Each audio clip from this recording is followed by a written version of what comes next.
All right, welcome back to Patriot Lifting. We are in the boom truck today, and we're backing up at a Whataburger to set some trusses. And the reason we're doing an intro in here is because it's really cold outside. So stay tuned to watch us shake a lot, because we're from Georgia, and we're kind of wimpy. So it's like 35 degrees. We're gonna be okay though. Everything's gonna be okay. Got my gloves.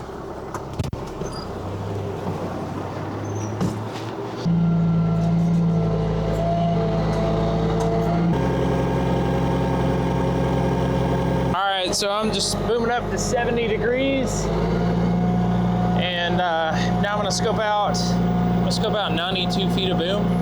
Just put it all out. Be ready to work. Man, it's like being up in the Texas Panhandle or something. Spent a little time up there around Perrington. It's cold there. Lots of wind.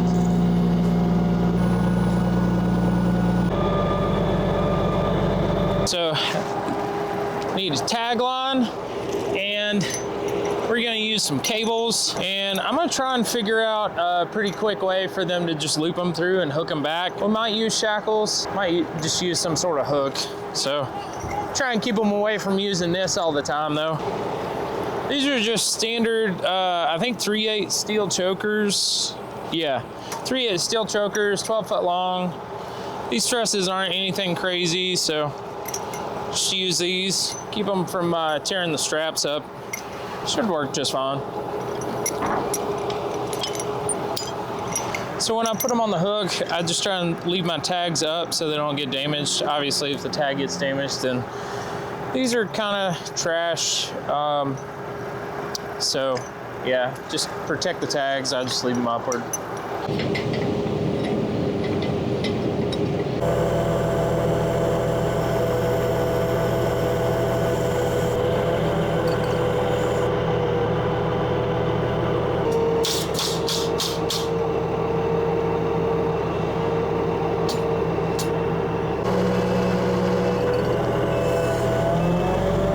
Well, we got the first one set up there. It was a little heavy.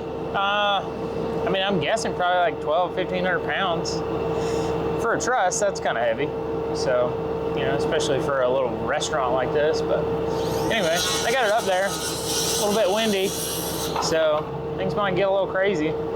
We'll see. I got taglines on stuff, so it should be all right. I got my, I took my 4-point cable lifting thingy off of the man basket and used the hooks on it. So I just hooked 2 hooks back to the D-rings, and then now we're using those short cables and those hooks up there just to make it a little bit quicker for us. I don't think any of us want to be out in this cold more than we have to, so the hooks make it a little quicker than the shackles do. So a little bit easier.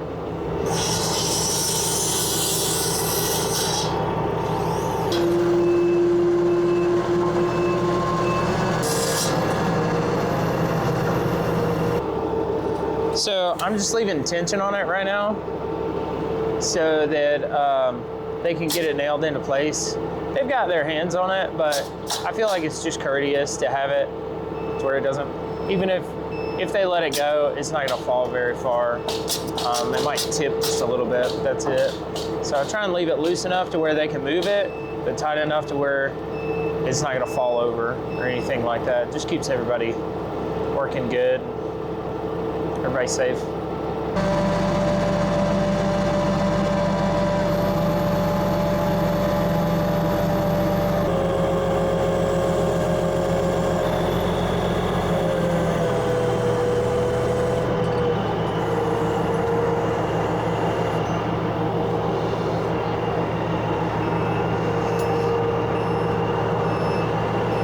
Instead of booming down a little bit early, which I normally do if we didn't have high winds, I wait until he gets his tag line pointed around to where the truss is going in the right direction, and then I boom down with it.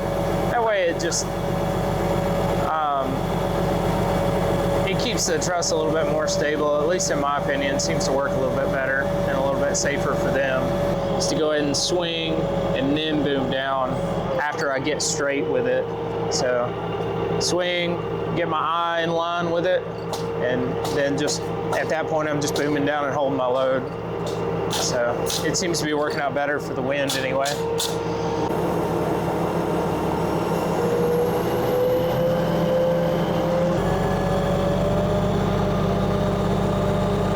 So I'm just swinging around. I'm gonna let this guy, he's a pretty good tagline guy, so I think he kind of knows what's going on. So I'm just gonna get it above everyone's head here and swinging around.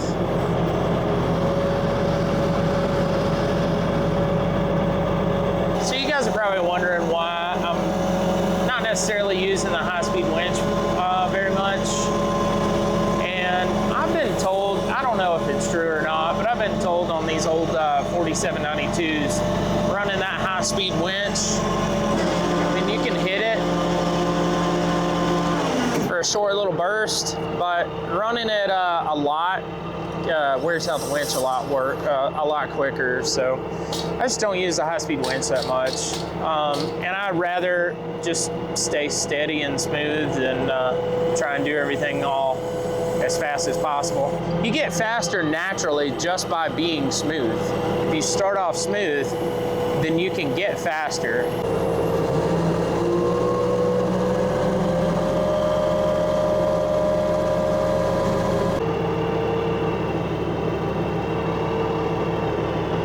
Somebody tripped the breaker. Good to go?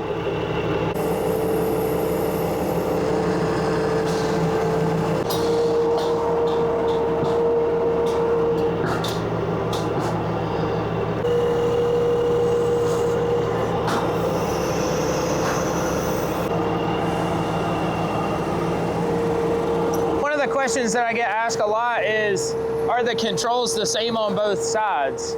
And the answer is yes, they are exactly the same. Your hand position and everything should stay the same when you go from side to side, which in my opinion kind of messes you up because you expect for it to be different just because you're on the opposite side of the truck. You expect it all to be the opposite, but it's not. It's the exact same knobs in the exact same place.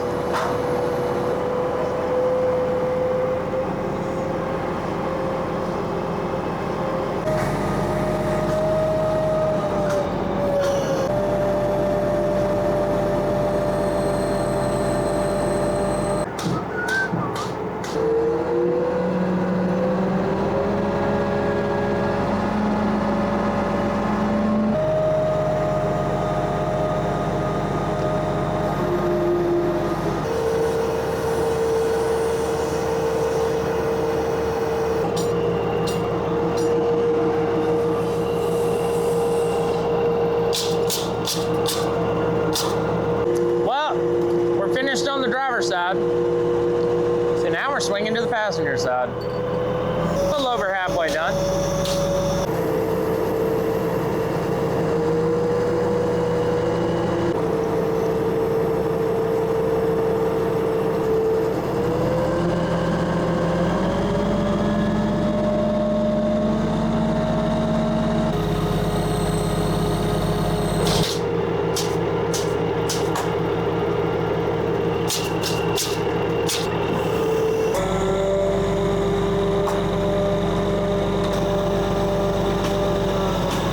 Gonna be a minute because this end one is I'm not sure I'm gonna be able to get it from there.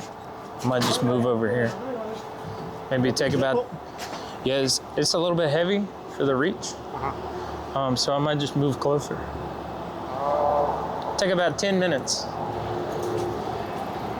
Is he cool with me setting up right here? Yeah, oh, that should be fine. Yeah.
about to scope in, cable up, boom down, rack up, hook up, get in, put it in gear, go to the next job.